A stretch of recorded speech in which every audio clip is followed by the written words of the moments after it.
I guess as somebody who said, gosh, I started that, it's pretty humbling to think, well, people are still doing that. They're still enjoying it.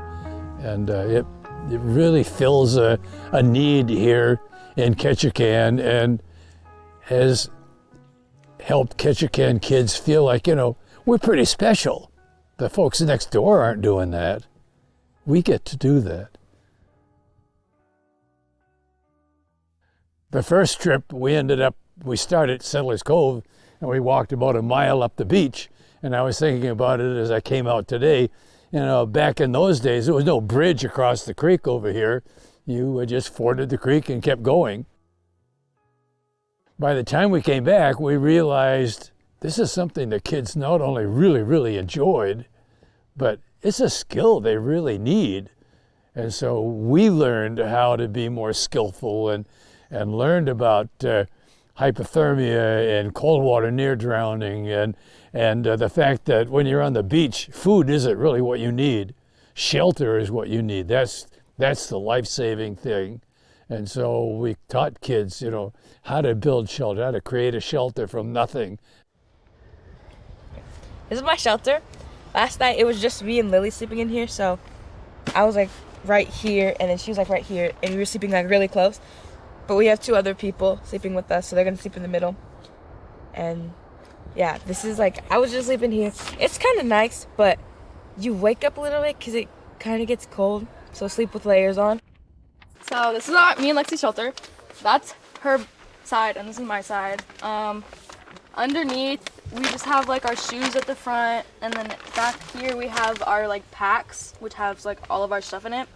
And then underneath, like where my head's gonna be, I have all my water, and then my sleeping bag, and then all my clothes and stuff are just kind of scattered underneath my bed. We also have like a little rolled up door that we're gonna put up at night, just in case it rains. So it's like folded up right here, and we're just gonna like stick it up and go and just kind of do like rock ties or something across the way. That way, if it does rain in the middle of the night, we'll be protected. Yeah. We started with a 3-pound coffee tin because everybody probably can find one of those.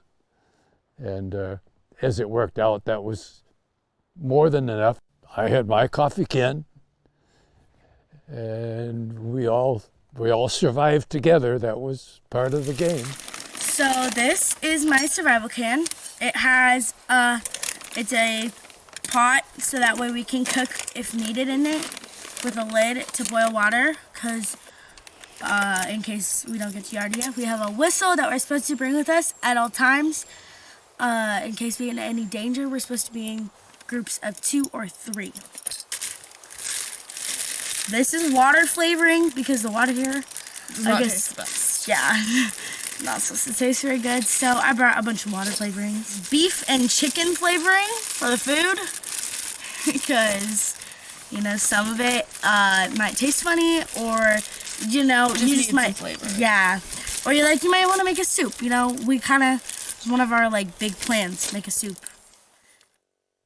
I've had so many people come back to me and tell me, I really used that, did save my life.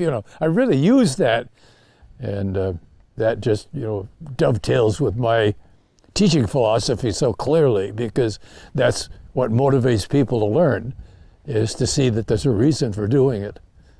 Okay, I do work at the university. I teach classes there, and some of the classes I get to teach actually are about what you can eat around here.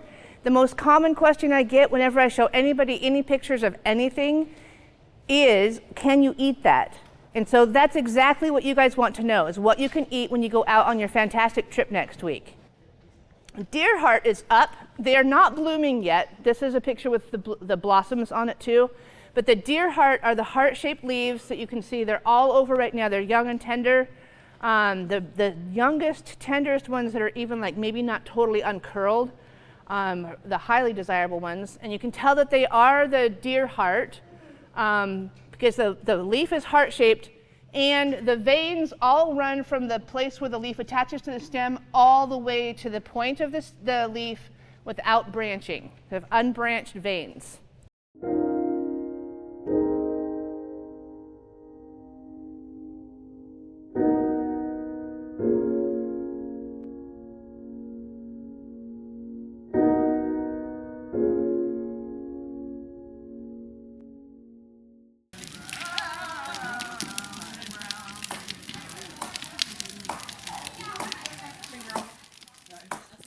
Bro, I'm gonna feast. Hi, Mariah. Holy, it's slippery. Hi, Mariah. No. Oh, Ooh, lippers are good. Oh my gosh. Pull them They're really out good. of the lid. That's really good. Out of the shell. You just pull them out. What do they taste like? They taste like Salt. Like salty. One second. Let me try it again. Like Wait, I want to try one. Are they already? Tastes like, if you ever tried mussels, No. because my family makes mussels. You don't peel Tastes like mussels, but there's no fishy taste. yeah. The fishy taste is not there. Peel a banana. The thing I was looking most forward to for this trip was probably, I've probably said this before, but eating the different kinds of seafood that you don't really eat at like a restaurant. It's like, I don't think I've ever been to a restaurant in Ketchikan where they're like, oh hey, we have limpets on the menu. Oh hey, we have sea cucumber. So that was actually pretty cool. I think the textures were actually really interesting, but overall they actually tasted pretty good. Oh yeah. Oh yeah. And that is our experience. Woo!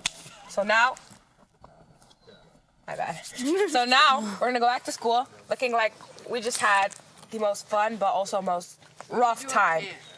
I think I learned that the people here care about me more than I thought. Like, we got a lot closer on this trip and had a lot more fun time.